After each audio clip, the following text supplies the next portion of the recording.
John chapter 6, 16 to 21, and just highlight some points. It says, that evening, Jesus' disciples went down to the shore to wait for him. But as darkness fell, Jesus still hadn't come back yet. They got into the boat and headed across the lake to Capernaum.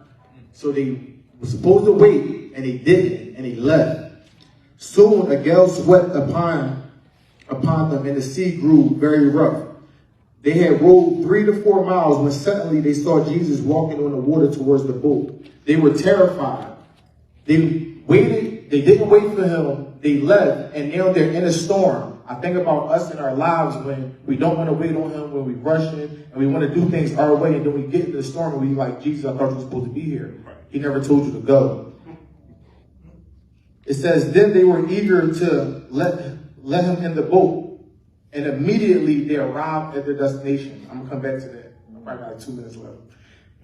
In Isaiah 45:2, the classic Amplifier says, I will go before you and level the mountains to make the crooked places straight. I will break in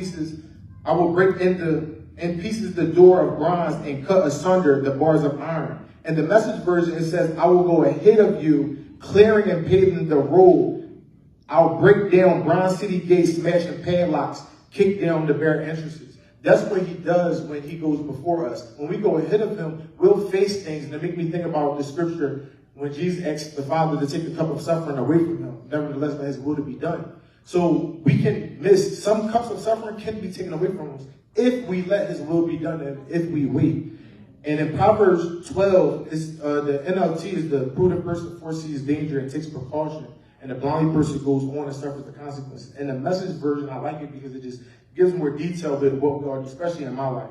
A prudent person sees trouble coming and ducks. A simpleton, as I once was, walks in blindly and is clouded. So sometimes we go and then we expect that the Lord is our protector, but we went ahead of him. So sometimes we got to face some consequences when we go ahead of him, and then we'll get clouded. But I just wanted to say, just wait. You're not missing anything. When Jesus got in that boat, they arrived at their destination immediately. It made me think about going back to school and things like that. I won't be missing nothing. I'll be able to go if it's 5 years and I'm 37, 38, and I'm finishing school. There's nothing wrong with that. Just waiting on him, because I would rather do that than to go in and get clobbered and doing something that I have no business doing.